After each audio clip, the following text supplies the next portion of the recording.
मित्रों, सबसे पहले मैं अपने सभी नवनिर्वाचित विधायक मित्रों को बहुत बहुत शुभकामनाएं देता हूं। विधानसभा में जहां एक तरफ पुराने और अनुभवी साथी भी विधायक चुन के आए हैं, वहीं नई पीढ़ी का भी पर्याप्त समावेश है। और एक और आनंद का विषय है, पीढ़ी परिवर्तन भी हुआ है। श्री मोहन यादव जी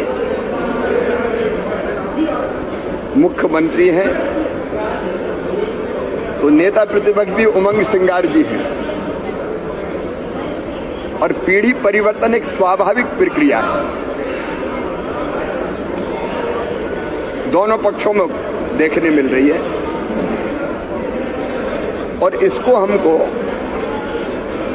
जहां तक मैं सोचता हूं, बहुत सकारात्मक रूप से लेना चाहिए। और मुझे पूरा विश्वास है कि एक तरफ मुख्यमंत्री श्री मोहन यादव जी के नेतृत्व में प्रदेश प्रगति और विकास की नई ऊंचाइयां छुएगा। मैंने लगभग 17 साल मुख्यमंत्री के रूप में प्रदेश की जनता की सेवा की, और विकास हो या जन कल्याण,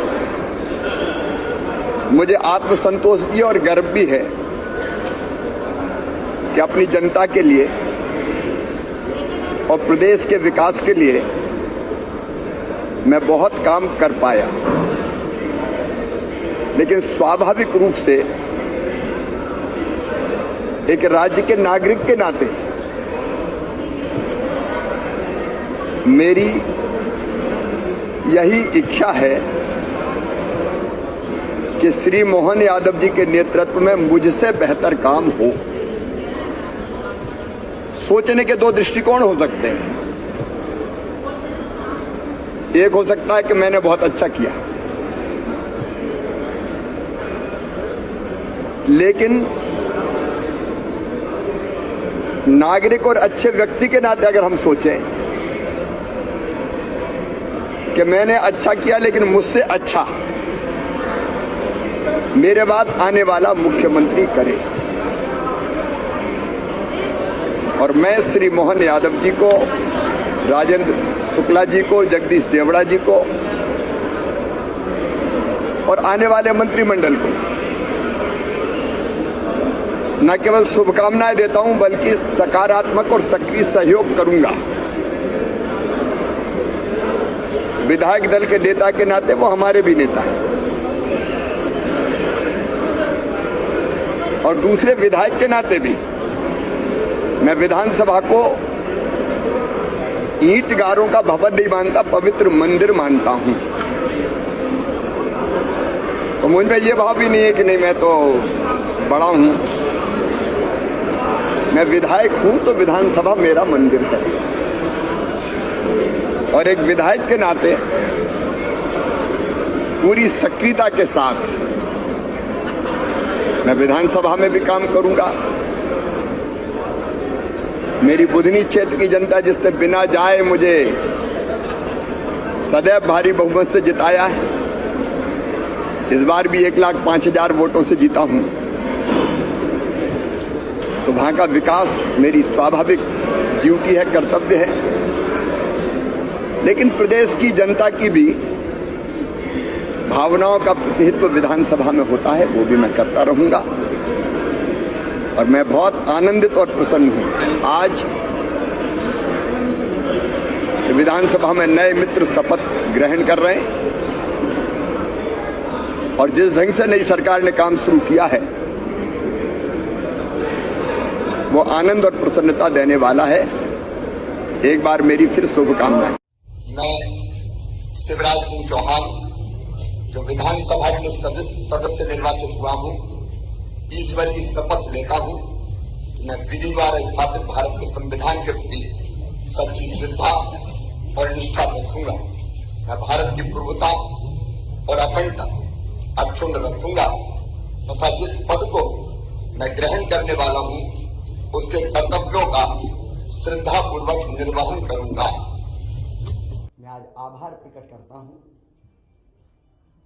अपने प्रधानमंत्री श्रीमान नरेंद्र मोदी जी का, केंद्रीय नेतृत्व का। उन्होंने न केवल जनता की सेवा का मौका मुझे दिया, बल्कि समय समय पर योग्य मार्गदर्शन भी किया, संपूर्ण सहयोग भी किया और मुझे दिशा भी दिखाई। मैं अपने प्रदेश के नेतृत्व का हृदय से आभारी हूं। प्रदेश अध्यक्ष जी सहित सभी मित्रों ने, संगठन के कार्यकर्ताओं ने सदैव मुझे सहयोग किया। कदम से कदम और कंधे से कंधा लेकर हम मिलाकर हम साथ चले। मैं आभारी हूं प्रदेश की अपनी जनता का, जिन्हें मुझे दूसरा माना ही नहीं, अपने बीच का ही कोई माना, अपना ही है। कभी गले लगाता था तो गले लगते थे, बच्चे छोटे छोटे वो मामा कह के पुकारते थे, मैं उनको चूमता था, गले लगाता था, गोद में उठाता था। ये ऐसा अद्भुत है जो मैं कभी ना तो छोड़ सकता और ना भूल सकता। मैं अपनी जनता का भी हृदय से आभारी हूं। मैं अपने प्रशासनिक मित्रों को भी धन्यवाद देता हूं इन योजनाओं को बनाने में। अब लाडली बहना जैसी योजना की केस स्टडी होनी चाहिए, 6 महीने के अंदर बनना और ढंग से इंप्लीमेंट होके बिना किसी डिफेक्ट के खाते में पैसा पहुंच जाने। प्रशासनिक दक्षता का एक उत्तम उदाहरण मैं मानता हूं। अपने उन सभी सहयोगियों का भी मैं हृदय से आभार व्यक्त करता हूं। मैं समाज के हर वर्ग का, पेशा जैसा कानून हमने लागू किया, अनुसूचित जाति के कल्याण की भी कई योजनाएं बनाई। इन योजनाओं को बनाने में और लागू करवाने में जिनने सहयोग दिया, मैं उनको धन्यवाद देता हूं। मेरे मंत्रिमंडल के सभी सहयोगियों को, क्योंकि उनके सहयोग के बिना मैं ठीक से काम नहीं कर पाता, उन सभी सहयोगियों को भी मैं हृदय से धन्यवाद देता हूं। इस काम में सीएम हाउस से लेके और जिलों तक जो साथी मेरे साथ जुटे रहे, उनको मैं बारंबार धन्यवाद देता हूं। पत्रकार मित्रों, मैं आपको भी हृदय से धन्यवाद देता हूं। आपका सदैव सकारात्मक सहयोग प्रदेश के विकास में मुझे सदैव मिलता रहा।